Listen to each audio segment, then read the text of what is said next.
બંધ કરો અને એક સાથે ઓમકારનું ઉચ્ચારણ શરૂ કરો.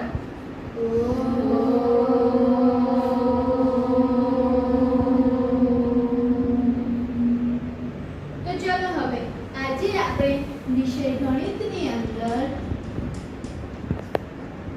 ભાગ અને પૂર્ણ આ પ્રકરણનું સમજ મેળવવાની છે. તો તે પહેલા હું તમને એક ઉદાહરણ દ્વારા ભાગ અને પૂર્ણની થોડીક સમજૂતી આપીશ.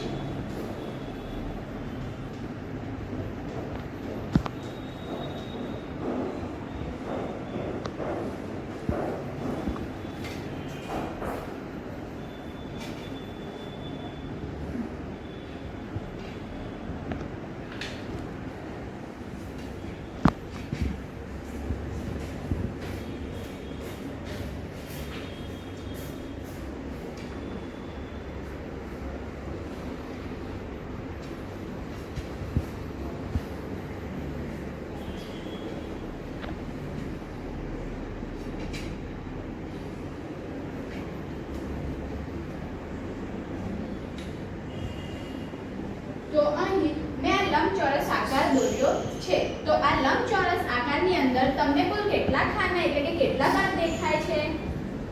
તમે બોલો. લંબચોરસની અંદર 8 ભાગ દેખાય. સરસ. લંબચોરસની અંદર 1 2 3 4 5 6 7 અને 8 એમ કુલ 8 ભાગ દેખાય છે. હવે એમાંથી હું કેટલો ભાગ રેખાંકિત કરું છું?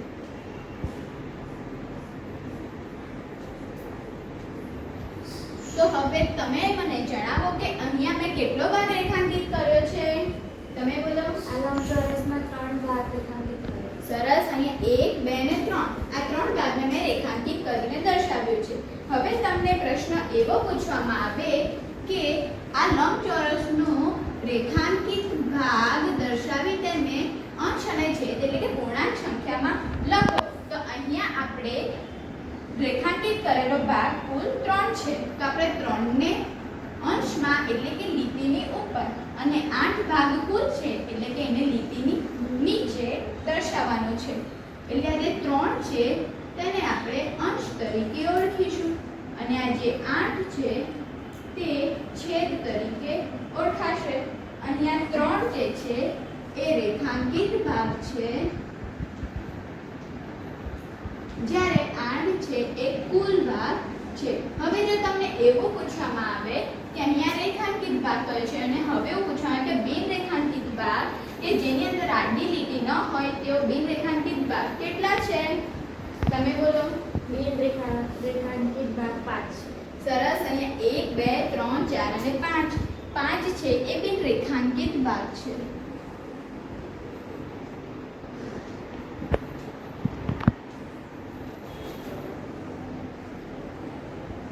તો આપણે 5 ભાગ જે બિન રેખાંકિત છે તેને અંશમાં અને કુલ ભાગ એટલે 8 એને છેદમાં લખીશું. એટલે 5 છે એ અંશ તરીકે ઓળખાશે અને 8 અંક છે એ છેદ તરીકે ઓળખાશે. બધાને આટલી સમજ પડી?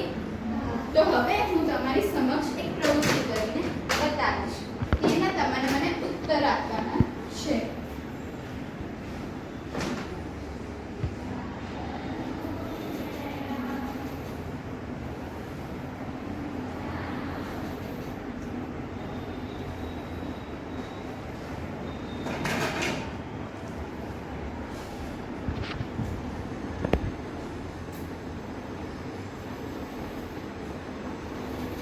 પાસે અહીંયા તરબૂચ છે.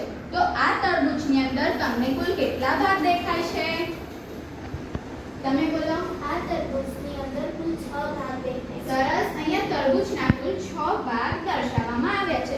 હવે જો આ જે 6 ભાગ છે એમાંથી એક ભાગ છે એ આપણે ખાઈ ગયા. તો હવે તરબૂચમાં કુલ કેટલા ભાગ બાકી રહ્યા?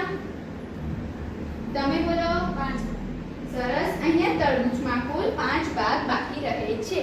તો અહીંયા આપણે આ તરબૂચનો એક ભાગ ખાઈ ગયા છીએ. તો કુલ 1 2 3 4 અને 5 એમ કુલ 5 ભાગ બાકી રહે છે.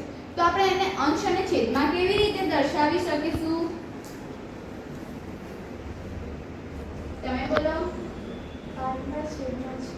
સરસ. અહીંયા 5 ના છેદમાં 6 એટલે 5 ભાગ અંશમાં એટલે કે લીટીની ઉપર અને 6 ભાગ લીટીની નીચે. આને આપણે 5 ના છેદમાં 6 કેવી રીતે દર્શાવી શકીશું? હવે તરબૂચના આ 6 ભાગમાંથી હું 3 ભાગ ખાઈ રહ્યો છું તો કુલ કેટલો ભાગ બાકી રહેશે? તમે બોલો. અડધો ભાગ બાકી રહેશે. સરસ. તો અડધો ભાગ એટલે કે આપણે 3 ભાગ થઈ ગયા અને 3 ભાગ બાકી છે.